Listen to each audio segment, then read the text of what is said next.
വളരെ പ്രധാനപ്പെട്ട ഒരു വാർത്തയിലേക്ക് പോകുന്നു. ഭാരതത്തിലെ പ്രമുഖ വിമാനത്താവളങ്ങളുടെ എല്ലാം ഗ്രൗണ്ട് ഹാൻഡ്ലിങ്ങും കാർഗോയും കൈകാര്യം ചെയ്യുന്നത് ഒരു തുർക്കി കമ്പനിയാണ്. കമ്പനിയുടെ പേര് സെലബി. ഭാരതത്തിനെതിരെയുള്ള സൈനിക ഇടപെടലിൽ പാകിസ്ഥാനെ സഹായിച്ച തുർക്കിയിലെ ഒരു സ്ഥാപനം തന്ത്രപ്രധാനമായ ചുമതലയിൽ തുടരുന്നത് ദേശസുരക്ഷയെ ഹാനികരമായി ബാധിക്കുമെന്നതിനാൽ സെലബിയുമായുള്ള കരാർ കേന്ദ്ര സർക്കാർ അവസാനിപ്പിക്കണമെന്ന ആവശ്യം ശക്തമാകുന്നു. മുംബൈ വിമാനത്താവളത്തിൽ നിന്നും 10 ദിവസത്തിനകം സെലബിയെ മാറ്റണമെന്ന് ശിവസേന അന്ത്യശാസനം നൽകി. ജനം ബിഗ് ബ്രേക്കിംഗ്.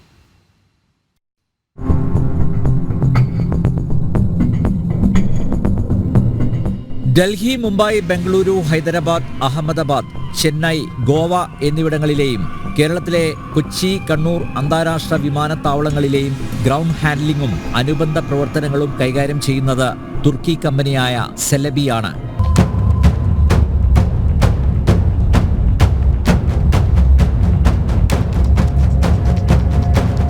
കേന്ദ്രത്തിൽ കോൺഗ്രസ് അധികാരത്തിലിരിക്കുമ്പോഴാണ് വിമാനത്താവളങ്ങളുടെ ഗ്രൗണ്ട് ഹാൻഡ്ലിംഗ് സെലബിയുടെ കൈകളിലെത്തുന്നത്. ഭാരതത്തിൽ 7800 ജീവനക്കാരുള്ള ഈ സ്ഥാപനം മൊത്തം 58,000 ഫ്ലൈറ്റുകളും 5,40,000 ടൺ കാർഗോയും കൈകാര്യം ചെയ്യുന്നുണ്ട്. ഭാരതത്തിൽ സ്ഥാപനത്തിന്റെ ഓഫീസ് രജിസ്റ്റർ ചെയ്ത ശേഷം പടിപടിയായുള്ള വികസനമാണ് സെലബിക്കുണ്ടായത്. ഭാരതത്തിനെതിരെയുള്ള സൈനിക നടപടിയിൽ പാകിസ്ഥാന് തുർക്കി പ്രത്യക്ഷ സഹായവുമായി രംഗത്തെത്തിയതിന്റെ പശ്ചാത്തലത്തിൽ തന്ത്രപ്രധാനമായ ചുമതലയിൽ ഒരു തുർക്കി സ്ഥാപനം തുടരുന്നത് രാജ്യസുരക്ഷയ്ക്ക് ഭീഷണിയാണെന്ന ആക്ഷേപം ഉയർന്നിട്ടുണ്ട്. ഭാരതത്തിനകത്തെ അതീവ സുരക്ഷാ പ്രാധാന്യമുള്ള വിവരങ്ങൾ ശത്രുരാജ്യത്തിന് ചോർത്തിക്കൊടുക്കാൻ സെലബിയുടെ സാന്നിധ്യം ഉപകരിക്കുമെന്ന ആശങ്ക നിലനിൽക്കുന്നു. ഭാരതവും പാകിസ്ഥാനും തമ്മിലുള്ള സംഘർഷത്തിൽ തുർക്കി സ്വീകരിച്ച നിലപാട് നമ്മുടെ രാജ്യത്തിനെതിരായതിനാൽ സെലബിയുമായുള്ള കരാർ ഉടൻ റദ്ദാക്കണമെന്നാണ് ആവശ്യം. മുംബൈ അന്താരാഷ്ട്ര വിമാനത്താവളത്തിൽ നിന്നും തുർക്കി കമ്പനിയായ സെലബിയെ 10 ദിവസത്തിനകം പുറത്താക്കിയില്ലെങ്കിൽ 10,000ങ്ങളെ അണിനിരത്തിയുള്ള പ്രക്ഷോഭം ആരംഭിക്കുമെന്ന് ശിവസേന അന്ത്യശാസനം നൽകിയിട്ടുണ്ട്. അതിനിടെ തുർക്കിയുടെ ഭാരതവിരുദ്ധ നിലപാടിൽ പ്രതിഷേധിച്ച് ഹിന്ദുസ്ഥാൻ ഷിപ്പ്യാർഡ് തുർക്കി സ്ഥാപനങ്ങളുമായുള്ള നാവിക പദ്ധതികളുടെ കരാറുകൾ റദ്ദാക്കി. ഗോവ വില്ലാസ് തുർക്കി പൗരന്മാർക്ക് താമസ സൗകര്യം നൽകില്ലെന്ന് വ്യക്തമാക്കിയിട്ടുണ്ട്. ഇക്സിഗോ, ചൈന, തുർക്കി, അസർബൈജാൻ തുടങ്ങിയ രാജ്യങ്ങളിൽ നിന്നുള്ള വിമാനയാത്രാ ഹോട്ടൽ ബുക്കിംഗുകൾ പൂർണ്ണമായും നിർത്തലാക്കി. പിക്യുവ ട്രെയിലും തുർക്കി, അസർബൈജാൻ എന്നിവിടങ്ങളിലേക്കുള്ള ബുക്കിംഗുകൾ നിർത്തിവെച്ചു. അനിൽ നമ്പ്യാർ, ന്യൂസ് ഡെസ്ക്, ജനം. ഈ വാർത്തയുടെ കൂടുതൽ വിവരങ്ങളുമായി ഇന്റർനാഷണൽ ഡെസ്കിൽ നിന്ന് ഐസൻ ജോസ് ചേരുന്നു. ഐസൻ, സെലബി എന്ന ടർക്കിഷ് കമ്പനി, തുർക്കി കമ്പനി സെലബിയാണ് ഭാരതത്തിലെ ഡൽഹി, മുംബൈ, ബംഗളൂരു, അതുപോലെ നമ്മുടെ കേരളത്തിലെ 2 വിമാനത്താവളങ്ങൾ കൊച്ചിയും കണ്ണൂരും ഉൾപ്പെടെ എല്ലായിടത്തും ഗ്രൗണ്ട് ഹാൻഡ്ലിങ്ങും അതുപോലെ കാർഗോയും കൈകാര്യം ചെയ്യുന്നത്. നമുക്കറിയാം തുർക്കി സ്വീകരിച്ച നിലപാട് ഭാരതവും പാകിസ്ഥാനും തമ്മിലുള്ള സംഘർഷത്തിൽ യുദ്ധസമാനമായ ആ സാഹചര്യത്തിൽ പാകിസ്ഥാനെ സഹായിക്കുന്ന നിലപാടാണ് തുർക്കി സ്വീകരിച്ചത്. അങ്ങനെയുള്ള രാജ്യത്തെ ഒരു കമ്പനി, ഒരു ഏവിയേഷൻ കമ്പനി, ഒരു കാർഗോ കമ്പനി ഇപ്പോഴും ഭാരതത്തിൽ ഈ പ്രധാനപ്പെട്ട വിമാനത്താവളങ്ങളുടെ വളരെ തന്ത്രപ്രധാനമായിട്ടുള്ള ഒരു ചുമതല വഹിക്കുന്നത് ആശാസ്യമാണോ? അനിൽ നമ്പ്യാർ, തീർച്ചയായും ഈ കമ്പനിയുടെ പ്രൊഫൈൽ പരിശോധിക്കുമ്പോൾ 1958 രജിസ്റ്റർ ചെയ്ത തുർക്കിയിലെ ആദ്യത്തെ ഗ്രൗണ്ട് ഹാൻഡ്ലിംഗ് ആക്ടിവിറ്റികൾ ചെയ്യുന്ന തുർക്കിയിലെ ആദ്യത്തെ പ്രൈവറ്റ് കമ്പനിയാണ് എന്നതാണ്. അത് തന്നെ മനസ്സിലാക്കുമ്പോൾ ചില ദുരൂഹതകൾ നമുക്ക് സംശയിക്കേണ്ടതുണ്ട്.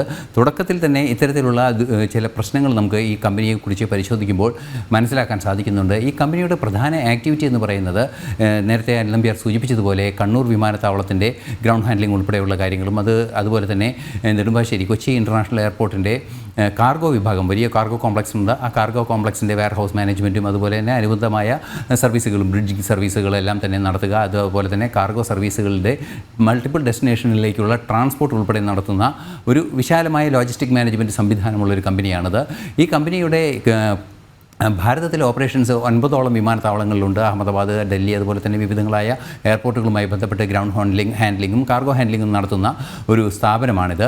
ഈ സ്ഥാപനം വളരെ നിർണായകമായ കാര്യങ്ങൾ, അതായത് എയർ കാർഗോയിലൊക്കെ വരുന്നത്, പ്രധാനമായും എടുത്തു പറയേണ്ടത് എയർ കാർഗോ വരുന്ന ഇൻ്റർനാഷണൽ എയർപോർട്ടുകളിലും അതുപോലെ തന്നെ മറ്റ് എയർപോർട്ടുകളിലും സൈനിക അനുബന്ധമായ സംവിധാനങ്ങൾ കൂടി ഇൻസ്റ്റാൾ ചെയ്തിരിക്കും. അതായത് എന്തെങ്കിലും ആവശ്യത്തിന് സൈന്യത്തിനെ ഇത്തരത്തിലുള്ള വിമാനത്താവളങ്ങൾ പ്രയോജനപ്പെടുത്തേണ്ടി വന്നാൽ ആ വിമാനത്താവളത്തെ അടിയന്തരമായി പ്രയോജനപ്പെടുത്തുന്നതിനുള്ള സൈനിക സംവിധാനങ്ങളെല്ലാം തന്നെ അവിടെ തന്നെ ഉണ്ടായിരിക്കും. അതിൻ്റെ ഒരു സപ്ലിമെൻ്ററി സംവിധാനങ്ങൾ ഉണ്ടായിരിക്കും. അല്ലെങ്കിൽ ചിലപ്പോൾ എയർ കമാൻഡുമായി ബന്ധപ്പെട്ട് തന്നെ ചില സിവിൽ എയർപോർട്ടുകൾ പ്രവർത്തിക്കുന്ന ചരിത്രമെല്ലാം തന്നെയുണ്ട്, ചില പ്രവർത്തന രീതികളെല്ലാം തന്നെയുണ്ട്. ഈ മേഖലകളിലെല്ലാം തന്നെ ഈ ടർക്കിഷ് കമ്പനിയുടെ ഒരു സാന്നിധ്യം ഉണ്ടാകുന്നു എന്നതാണ് ഒരു ദുരൂഹത അല്ലെങ്കിൽ ഒരു സംശയം ഉയർത്തുന്ന ഒരു സാഹചര്യം ഇപ്പോൾ ഉള്ളത്. നമുക്കറിയാവുന്നതാണ്, അതായത് ഈ അടുത്ത ദിവസങ്ങളിൽ ഭാരതത്തിനെതിരെ നടന്ന പാകിസ്ഥാൻ്റെ ആക്രമണത്തിൽ 2 ഉപകരണങ്ങൾ, 2 അമ്യൂണിഷനാണ് ടർക്കിയുടെ ഭാഗമായി ടർക്കി നൽകിയതായി പാകിസ്ഥാൻ വിനിയോഗിച്ചത്. ബൈക്കർ-ഇ കാമിക്കസ് മിസൈലുകൾ, അതായത് ലക്ഷ്യം നോക്കി സഞ്ചരിക്കുന്ന മിസൈലുകളും അതുപോലെ തന്നെ ആസിസ് ഗാർഡ് സോങ്ങർ എന്ന് പറയുന്ന ഒരു ഡ്രോണും. ഈ 2 ഉപകരണങ്ങൾ, 2 സൈനിക ഉപകരണങ്ങൾ അല്ലെങ്കിൽ ഈ സൈനിക സ്ഫോടക വസ്തുക്കളും ആയുധങ്ങളും എല്ലാം തന്നെ പ്രയോഗിച്ചുകൊണ്ട് യുദ്ധം നടത്തുന്ന ഈ സംവിധാനങ്ങൾ പാകിസ്ഥാനെ തുർക്കി ലഭ്യമാക്കിയിട്ടുണ്ട്. ഈ ആസിസ് ഗാർഡ് എന്ന് പറയുന്ന ആ ഡ്രോണാണ് ഏറെ ഗൗരവമേറിയ രീതിയിൽ പ്രയോഗിച്ചത് എന്നാണ് മനസ്സിലാക്കാൻ സാധിക്കുന്നത്. ഇതിൻ്റെ അവശിഷ്ടങ്ങളെല്ലാം തന്നെ ഭാരതം കണ്ടെടുക്കുകയും ചെയ്തിരുന്നു. അത് ഫോറൻസിക് പരിശോധനയിൽ ഈ ഡ്രോൺ തന്നെയാണെന്ന് കൃത്യമായി മനസ്സിലാക്കുകയും ചെയ്തിരുന്നു. അത്തരത്തിൽ തന്ത്രപ്രധാനമായ മേഖലകളിൽ ഈ മേഖലകൾ ഒരു നിമിഷം എയർ ഇന്ത്യയുടെ സദേൺ റീജിയൻ കമേഴ്സ്യൽ വിങ്ങിൽ കോർഡിനേറ്ററായി ജോലി ചെയ്തിരുന്ന അദ്ദേഹം ഇപ്പോൾ വിരമിച്ചു. ശ്രീ എ വി മോഹനൻ അദ്ദേഹം ചേരുന്നു. ശ്രീ എ വി മോഹനൻ, സെലബിയെക്കുറിച്ച് ഒരുപക്ഷെ താങ്കൾക്ക് കൂടുതൽ കാര്യങ്ങൾ അറിയാം. ഇപ്പോൾ ഈ ഭാരതവും അതുപോലെ പാകിസ്ഥാനും തമ്മിലുള്ള സംഘർഷം അത് നിലനിൽക്കുന്നു. ഇപ്പോഴും ഓപ്പറേഷൻ സിന്ദൂർ അവസാനിച്ചിട്ടില്ല. പാകിസ്ഥാനെ സഹായിച്ച സമീപനം തുർക്കി സ്വീകരിച്ചു.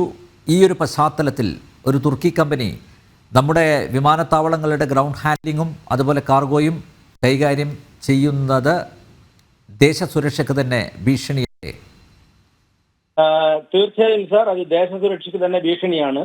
ഇത് ഞാൻ 2018 കണ്ണൂർ എയർപോർട്ടിൽ ഈ സംരംഭം നമ്മുടെ നാട്ടിൽ തുടങ്ങുമ്പോഴാണ് എനിക്ക് ഈ സെലിബി എന്ന് പറഞ്ഞൊരു കമ്പനിയെ പറ്റി അറിവ് കിട്ടിയത്. എൻ്റെ കഴിവിന്റെ പരമാവധി ഉപയോഗിച്ച് ഞാൻ 2018 കണ്ണൂർ എയർപോർട്ട് തുടങ്ങിയ സമയത്ത് തന്നെ അവരുടെ എല്ലാ ഓപ്പറേഷൻസും മനഃപൂർവ്വം നിർത്തിവെച്ചതാണ്. പിന്നെയും ഇവർ പല എയർപോർട്ടിലും എല്ലാ കാര്യങ്ങളും ചെയ്യുന്നുണ്ട് സാർ. ഇവർ തുടങ്ങിയത് എനിക്ക് കിട്ടിയ അറിവനുസരിച്ച് ഇവർ 2010 കഴിഞ്ഞ ഗവൺമെന്റ് ഉള്ള സമയത്ത്, അതായത് പഴയ UDFന്റെ കോൺഗ്രസ് ഗവൺമെന്റിന്റെ കാലത്താണ് ഇവർക്ക് ഇന്ത്യയിൽ പ്രവേശിക്കാൻ ഇത് കൊടുത്തത്. ഇത് ആര് കൊടുത്താലും ഇത് നമ്മുടെ രാജ്യരക്ഷയ്ക്ക് ഏറ്റവും ബാധിക്കുന്ന ഒരു പ്രശ്നമാണ്. പ്രത്യേകിച്ച് രാജ്യസുരക്ഷയെ ബാധിക്കുന്ന ഏറ്റവും 35 വർഷത്തെ സേവനം ചെയ്ത് എനിക്കറിയാം. എയർപോർട്ടുകളാണ് ഏറ്റവും സെൻസിറ്റീവ് ആയിട്ടുള്ള ഏരിയ. ഇങ്ങനെയുള്ള ഏരിയയിൽ ഇത്രയും തീവ്രവാദ സംഘടനകളെ സപ്പോർട്ട് ചെയ്യുന്ന, പാകിസ്ഥാൻ സപ്പോർട്ട് ചെയ്യുന്ന ഈ തുർക്കിഷ് കമ്പനിയെ ഇന്ത്യയിൽ നിന്ന് ഉടനെ തന്നെ പുറത്താക്കണം സാർ. ശ്രീ മോഹൻ, താങ്കൾ നേരത്തെ പറഞ്ഞു കണ്ണൂരിലും അതുപോലെ കൊച്ചിയിലും 2 ഇടങ്ങളിലും ഗ്രൗണ്ട് ഹാൻഡ്ലിങ്ങും അതുപോലെ കാർഗോയും കൈകാര്യം ചെയ്യുന്ന സെലബിയാണ്. കണ്ണൂരിൽ സെലബിയുടെ ഇടപെടൽ ഉണ്ടായപ്പോൾ താങ്കൾ അത് നിർത്തിവെക്കാൻ ആവശ്യപ്പെട്ടു എന്ന് ഉണ്ടായി. പക്ഷേ ഇപ്പോഴും സ്റ്റിൽ കണ്ണൂർ വിമാനത്താവളത്തിൽ സെലബി പ്രവർത്തിക്കുന്നില്ലേ? സെലബിയുടെ സാന്നിധ്യം ഇപ്പോഴും ഇല്ലേ? കണ്ണൂർ വിമാനത്തിൽ സെലബിയുടെ സാന്നിധ്യമുണ്ട്. അതിന് കാരണം ഞാനൊരു ഗവൺമെന്റിന്റെ കുറ്റം പറയുന്നില്ല, പക്ഷെ അതിന് കാരണം കേരള ഗവൺമെന്റ് ആണ് സാർ. കണ്ണൂർ വിമാനത്തിന്റെ ഓണർ, അതിന്റെ മുതലാളി എന്ന് പറയുന്നത് കേരള ഗവൺമെന്റ് ആണ്. കേരള ഗവൺമെന്റും കുറച്ച് പ്രൈവറ്റ് എന്റർപ്രൈനേഴ്സും ചേർന്നിട്ടുള്ള ഒരു കമ്പനിയാണ് കിയാലും സിയാലും. അതായത് ഇപ്പൊ കിയാലും സിയാലും, ഒന്ന് കൊച്ചി എയർപോർട്ട്, ഒന്ന് കണ്ണൂർ എയർപോർട്ട്. ഇത് രണ്ടും കേന്ദ്ര ഗവൺമെന്റിന്റെ നേരിട്ടുള്ള ഇതിലല്ല, എയർപോർട്ട് അതോറിറ്റിയുടെ ഉള്ളതിലല്ല. എന്നാൽ ഇവർ പല സ്ഥലത്തും നുഴഞ്ഞു കയറിയിട്ടുണ്ട്.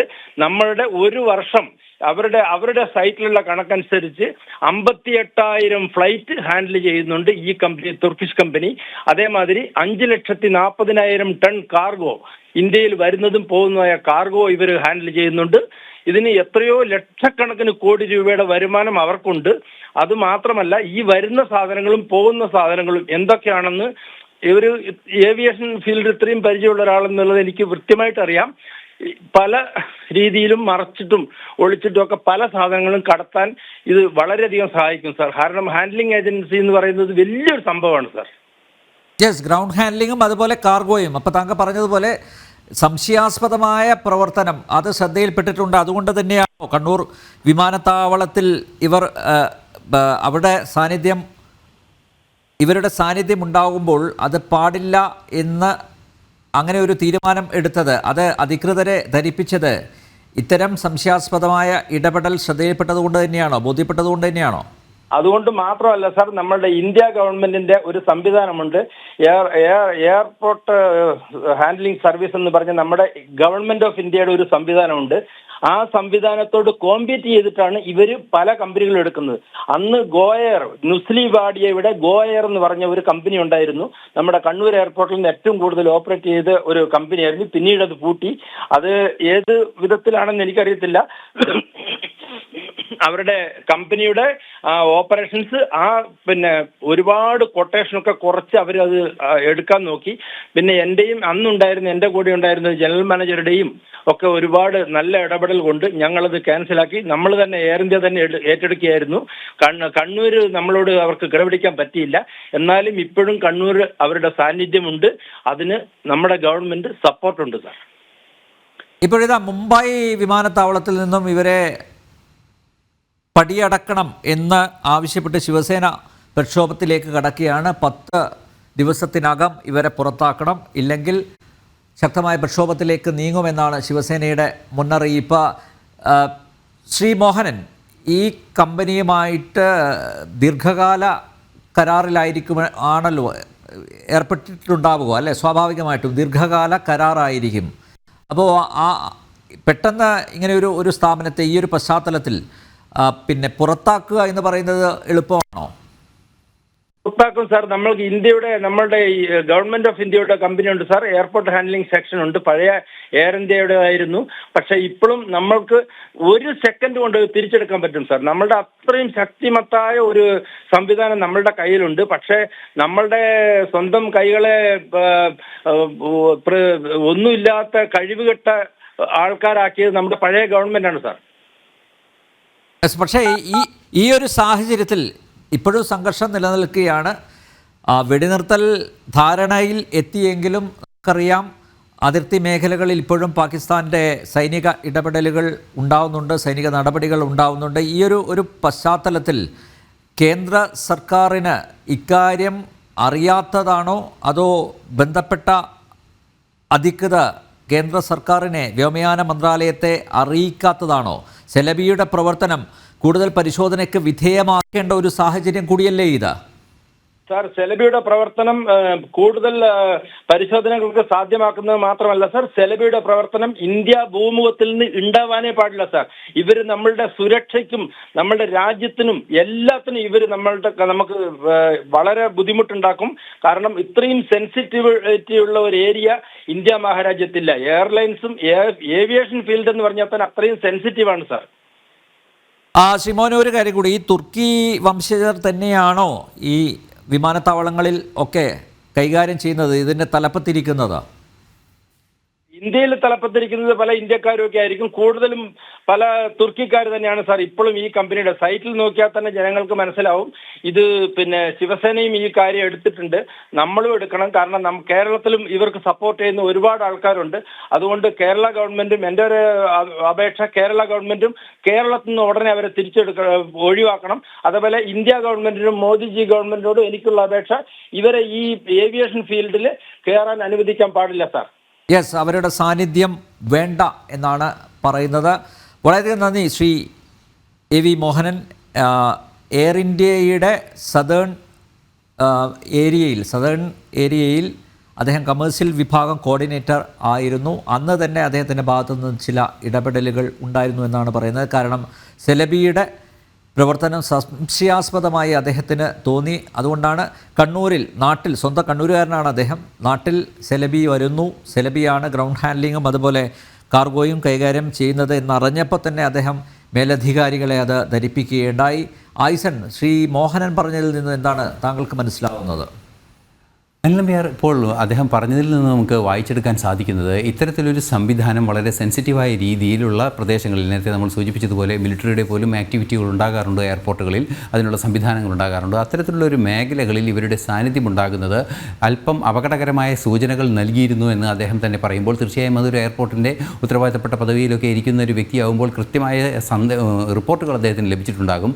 അത് ഏത് തരത്തിലുള്ള റിപ്പോർട്ടുകളായിരിക്കും അല്ലെങ്കിൽ ഏത് തരത്തിലുള്ള ഇടപെടലായിരിക്കും ഇവരുടെ ഭാഗത്തു നിന്നുണ്ടാകുന്നതെന്ന് സംബന്ധിച്ചുള്ള ഏറെ ഗൗരവതരമായ ചില സംശയങ്ങളൊക്കെയാണ് ഇപ്പോൾ ഉയരുന്നത് എന്നതാണ് യാഥാർത്ഥ്യം. നമുക്കറിയാവുന്നതാണ്, പല രീതിയിലുള്ള പ്രശ്നങ്ങൾ ഈ എയറോ ബ്രിഡ്ജ് പോലുള്ള സംവിധാനങ്ങളൊക്കെയാണ് ഇവർ ലഭ്യമാക്കുക. അതായത് വിമാനത്തിനടുത്തേക്ക് വരുന്ന എയറോ ബ്രിഡ്ജ് സംവിധാനങ്ങൾ, അത്തരത്തിലുള്ള ഗ്രൗണ്ട് ഹാൻഡ്ലിംഗ് സംവിധാനങ്ങളൊക്കെയാണ് ലഭ്യമാക്കുക. ഇത്തരം ഗ്രൗണ്ട് ഹാൻഡ്ലിംഗ് ലഭ്യമാക്കുമ്പോൾ അതിലൂടെ അത് പ്രയോജനപ്പെടുത്തുന്നവരുടെയും അതിലൂടെ വരുന്ന കാർഗോയുടെയും എല്ലാം തന്നെ വിശദാംശങ്ങൾ ലഭ്യമാക്കാനും അത് മറ്റു രീതിയിലൊക്കെ പ്രയോജനപ്പെടുത്താനുള്ളൊരു സാധ്യതയുണ്ട്. അത് പ്രൈവസിയുടെ ലംഘനം എന്നതിനപ്പുറം മറ്റു രീതിയിൽ രാജ്യസുരക്ഷയുമായി ബന്ധപ്പെട്ട രീതിയിൽ ദുരുപയോഗം ചെയ്യാൻ സാധ്യതയുണ്ട് എന്നൊരു തിരിച്ചറിവിൻ്റെ കൂടി അടിസ്ഥാനത്തിലായിരിക്കണം കണ്ണൂർ എയർപോർട്ടിൽ നിന്നൊക്കെ ഇവരെ ഒഴിവാക്കാനുള്ള ശ്രമം നടത്തിയത് എന്നാണ് അദ്ദേഹം ഇപ്പോൾ പറഞ്ഞതിൽ നിന്ന് മനസ്സിലാക്കാൻ സാധിക്കുന്നത്. എനിക്ക് തോന്നുന്നത് അതിനപ്പുറത്തേക്ക് ഈ കാർഗോ ഹാൻഡ്ലിംഗ്, അദ്ദേഹം പറഞ്ഞല്ലോ, കാർഗോ എന്ന് പറയുമ്പോൾ പലതും ഇങ്ങോട്ടേക്ക് കടത്താം, ഇവിടെ നിന്ന് അങ്ങോട്ടേക്ക് അയക്കാം. കാരണം ഇവരാണല്ലോ അത് മൊത്തം കൈകാര്യം ചെയ്യുന്നത്, ഇവരുടെ നിയന്ത്രണത്തിലാണല്ലോ കാർഗോ മൂവ്മെൻറ്റ് നടക്കുന്നത്.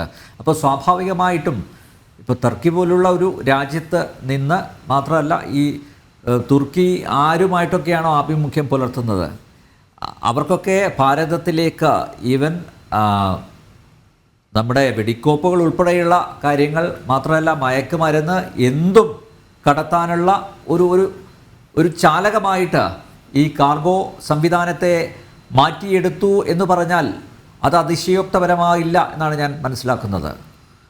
തീർച്ചയായും ഈ കാർഗോ സംവിധാനങ്ങൾ നമുക്കറിയാവുന്നതാണ്. വലിയ യാർഡുകളും വലിയ വെയർഹൗസുകളും, ആ വെയർഹൗസുകളിലെല്ലാം തന്നെ പൂർണ്ണമായ നിയന്ത്രണം ഇവരുടെ കയ്യിലും വരുമ്പോൾ സ്വാഭാവികമായും ഈ വെയർഹൗസുകളിലേക്കൊക്കെയുള്ള ഗ്രീൻ ചാനൽ പാസേജുകൾ ധാരാളമായി ഉണ്ടാകും.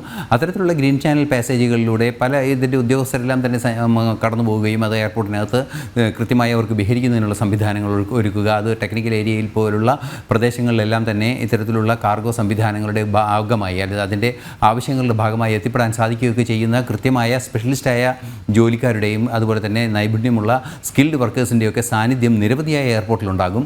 അത്തരത്തിലുണ്ടാകുന്ന ആളുകളെ ഉപയോഗിച്ച് ഈ രീതിയിലുള്ള മയക്കുമരുന്ന് ഉൾപ്പെടെ കടത്തുന്നതിനോ അല്ലെങ്കിൽ മറ്റു രീതിയിലുള്ള സാമ്പത്തിക കുറ്റകൃത്യങ്ങൾ, സ്വർണ്ണക്കടത്ത് ഉൾപ്പെടെ നടത്തുന്നതിന് സൗകര്യപ്രദമായ രീതിയിലൊക്കെ ഇടപെടാൻ സാധിക്കുന്ന സാഹചര്യമുണ്ട്. വലിയൊരു വെയർഹൗസിൻ്റെ നിയന്ത്രണം കൈവശമുണ്ടാകുമ്പോൾ സ്വാഭാവികമായും ആ വെയർഹൗസിൽ പല രീതിയിലുള്ള എക്യുപ്മെൻറ്റ്സ് വരുന്നതും ആ എക്യുപ്മെൻറ്റ്സ് വരുന്നതുമായി ബന്ധപ്പെട്ടുള്ള കൈകാര്യം ചെയ്യലുകളിലെല്ലാം തന്നെ പല രീതിയിലും അതിനെ പ്രയോജനപ്പെടുത്താൻ സാധിക്കുന്നു എന്നൊക്കെ നമുക്ക് മനസ്സിലാക്കാൻ സാധിക്കുന്നതാണ്. ഈ അടുത്ത ദിവസങ്ങളിലൊക്കെ നമുക്കറിയാവുന്നതാണ്, കാർഗോ ഹാൻഡ്ലിംഗ് വിഭാഗത്തിൽ സ്പോർട്സ് റൈഫിളുകൾ 2-3 കണ്ടെയ്നറുകൾ കൊച്ചിയിൽ സ്പോർട്സ് റൈഫിളുകൾ 2-3 കുറച്ച് വർഷങ്ങൾക്ക് മുമ്പ് എത്തിയത്. ആ സ്പോർട്സ് റൈഫിളുകൾ ചെറിയൊരു റീഅറേഞ്ച്മെൻറ്റ് ചെയ്താൽ അല്ലെങ്കിൽ അതിനെ ഒന്ന് മോഡിഫൈ ചെയ്താൽ അത് അസോൾട്ട് റൈഫിളുകളായി മാറുന്ന സംവിധാനങ്ങളാണ് കടത്തിക്കൊണ്ടുവന്നത്. അത്തരത്തിലുള്ള രീതിയിലുള്ള കടത്തിലെല്ലാം തന്നെ നടത്തുന്നതിനെ ഈ രീതിയിലുള്ള സംവിധാനങ്ങളെ ദുരുപയോഗം ചെയ്യാനുള്ള സാധ്യത ഒട്ടും തള്ളിക്കളയാനാവില്ല എന്നതൊരു യാഥാർത്ഥ്യം തന്നെയാണ്. പ്രത്യേകിച്ച് വെയർഹൗസ് മാനേജ്മെൻറ്റ് നടത്തുമ്പോൾ പാസഞ്ചർ ഹാൻഡ്ലിങ്ങിനേക്കാൾ അല്ലെങ്കിൽ ഗ്രൗണ്ട് ഹാൻഡ്ലിങ്ങിനേക്കാൾ അതീവ ഗൗരവത്തോടെ ചിന്തിക്കേണ്ടത് ഈ വെയർഹൗസ് മാനേജ്മെൻറ്റുകളാണ്. ഈ വെയർഹൗസ് മാനേജ്മെൻറ്റിൽ ഇവരുണ്ടാകുമ്പോഴാണ് ഈ വെയർഹൗസിൻ്റെ ഏത് രീതിയിലും ദുരുപയോഗം ചെയ്യാം അല്ലേ? ഏത് രീതിയിലും വെയർഹൗസിൻ്റെ മാനേജ്മെൻറ്റാണ് ഏറ്റവും ക്രിട്ടിക്കലായി മാറുക എന്നാണ് പ്രാഥമികമായി ലോജിസ്റ്റിക്സ് ഒക്കെ മനസ്സിലാക്കുമ്പോൾ നമുക്ക് അറിയാൻ സാധിക്കുക. തീർച്ചയായും പാസഞ്ചേഴ്സിൻ്റെ ലഗേജ് മാനേജ്മെൻറ്റും അതുപോലെ തന്നെ ഗ്രൗണ്ട് മാനേജ്മെൻറ്റുകളും അത്തരത്തിലുള്ള കാര്യങ്ങളിലും ഈ രീതിയിലുള്ള സാധ്യതകളുണ്ട് എങ്കിൽ കൂടി ഈ വെയർഹൗസുകളുമായി ബന്ധപ്പെട്ട് വൻതോതിൽ ഇക്കാര്യം ചെയ്ത് ചേർക്കാനുള്ളൊരു സാധ്യത ഉണ്ട് അല്ലെങ്കിൽ നടപ്പാക്കാനുള്ളൊരു സാധ്യതയുണ്ട് എന്നതൊരു യാഥാർത്ഥ്യം തന്നെയാണ്. അത് അതീവ ഗൗരവത്തോടെ നോക്കിക്കാണേണ്ട ഒരു വിഷയമാണ്. പ്രത്യേകിച്ച് 10ഓളം എയർപോർട്ടുകളിൽ ഇവരുടെ സാന്നിധ്യം ഇപ്പോഴുമുണ്ട്. ഈ സാന്നിധ്യം ഉള്ളതുകൊണ്ട് തന്നെ ഒരു പക്ഷേ ഇത് ഏതെങ്കിലും രീതിയിൽ ദുരുപയോഗം ചെയ്യാനുള്ളൊരു സാധ്യത ഒട്ടും തള്ളിക്കളയാനാവില്ല. മാത്രമല്ല, ഇപ്പോൾ അദ്ദേഹം പറഞ്ഞതിൽ നിന്ന് നമുക്ക് മനസ്സിലാക്കാൻ സാധിക്കുന്നത് ഈ കോൺട്രാക്റ്റൊക്കെ നള്ളിഫൈ ചെയ്യുന്നതിന് നിമിഷങ്ങൾ മതി. അതായത് രാജ്യദ്രോഹപരമായതോ അല്ലെങ്കിൽ രാജ്യത്തിൻ്റെ സുരക്ഷയുമായി ബന്ധപ്പെട്ടൊരു വിഷയമാകുമ്പോൾ കോൺട്രാക്റ്റ് നള്ളിഫൈ ചെയ്യുന്നതിനും അതിന് വലിയ രീതിയിലുള്ള കോമ്പൻസേഷനൊന്നും അവകാശപ്പെടാൻ സാധിക്കാത്ത രീതിയിൽ തന്നെ ഐസൻ അത് മാത്രമല്ല, അദ്ദേഹം പറഞ്ഞ മറ്റൊരു കാര്യം, അതായത് ഈ ഗ്രൗണ്ട് ഹാൻഡ്ലിങ്ങും അതുപോലെ കാർഗോ രണ്ടും കൈകാര്യം ചെയ്യാൻ നമ്മുടേതായിട്ടുള്ള സംവിധാനമുണ്ട്. തീർച്ചയായും അവിടെയാണ് സെലബി കടന്നു കയറിയിരിക്കുന്നത് അല്ലേ? അപ്പോൾ അതിന് പിന്നിൽ സ്ഥാപിത താല്പര്യം ഉണ്ടാവും. സെലബിയെ ആര് കൊണ്ടുവന്നു, സെലബി ഇപ്പോഴും തുടരുന്നതിന് പിന്നിൽ ആര്, അല്ലേ? ഈ ചോദ്യങ്ങളെല്ലാം അഡ്രസ്സ് ചെയ്യേണ്ടി വരില്ലേ? തീർച്ചയായും പല രീതിയിലുള്ള കോൺട്രാക്റ്റുകളാണ് ഈ സ്ഥാപനം നടത്തുന്നത്. അത് നേരത്തെ തന്നെ സൂചിപ്പിച്ചതുപോലെ ശക്തമായ മത്സരത്തിലൂടെ മറ്റു കമ്പനികളെ, അതായത് എയർ ഇന്ത്യ, സാറ്റൊക്കെ പോലെയുള്ള നിരവധിയായ ഇത്തരം പ്രവർത്തനങ്ങൾ ചെയ്യുന്ന കമ്പനികളുണ്ട്. അതുപോലെ വിവിധ വിമാന കമ്പനികൾക്കും സമാനമായ ഗ്രൗണ്ട് ഹാൻഡ്ലിംഗ് സംവിധാനങ്ങളുണ്ട്. അത്തരത്തിൽ ഗ്രൗണ്ട് ഹാൻഡ്ലിംഗ് സംവിധാനമുള്ള ആ സംവിധാനം ലഭ്യമായ, എയർ ഇന്ത്യക്ക് തന്നെ ലഭ്യമായ ഒരു സാഹചര്യത്തിൽ അത്തരം കമ്പനികളുമായി കൃത്യമായി മത്സരിച്ചാണ് ഇവർ എത്തുന്നത്. അതുകൊണ്ട് തന്നെ ഒരു അണ്ടർ കട്ടഡ് റേറ്റിലേക്കായിരിക്കാം ഇവർ ഒരു പക്ഷേ കോൺട്രാക്റ്റുകളെല്ലാം തന്നെ സെറ്റിൽ ചെയ്യുന്നത്. അതായിരിക്കാം ഇത്രയും വലിയ രീതിയിൽ ഇത് വളർന്നു വരാനുള്ളൊരു സാധ്യതയും ഉണ്ടാകുന്നത്. അത്തരം നേട്ടങ്ങൾ, അതായത് ഒരു പ്രോഫിറ്റബിൾ അല്ലാത്ത രീതിയിലേക്ക് ഒരു പക്ഷേ നീങ്ങിയേക്കാവുന്ന സാഹചര്യം പോലും ഉണ്ടാകുന്ന ഒരു പശ്ചാത്തലമുണ്ടായാൽ എങ്കിലും കോൺട്രാക്റ്റ് എടുക്കുക എന്നൊരു നീക്കം നടത്തുമ്പോൾ അതിനെ കോമ്പൻസേറ്റ് ചെയ്യുന്ന സംവിധാനങ്ങൾ ഇത്തരത്തിലുള്ള ദുരൂഹ ഇടപാടുകളിലൂടെ ആയിരിക്കുമെന്ന ഒരു സംശയം പ്രാഥമികമായി നമുക്ക് മനസ്സിലാക്കാൻ സാധിക്കുന്നുണ്ട്. തീർച്ചയായും ഏറെ ഗൗരവമർഹിക്കുന്നൊരു വിഷയം, ഈ സെലബി എന്ന് പറയുന്ന സ്ഥാപനം എയർവേസുമായും അതുപോലെ തന്നെ എയർപോർട്ടുകളുമായാണ് ധാരണയിലെത്തുന്നത്. എയർവേസുമായി ധാരണയിലെത്തുന്നത് അവരുടെ ഗ്രൗണ്ട് ഹാൻഡ്ലിംഗ് സംവിധാനങ്ങൾക്കും എയർപോർട്ടിലെ കാർഗോ യാർഡുകളുടെയും കാർഗോ മാനേജ്മെൻറ്റിൻ്റെയും കോൺട്രാക്റ്റുകളാണ് വരുന്നത്.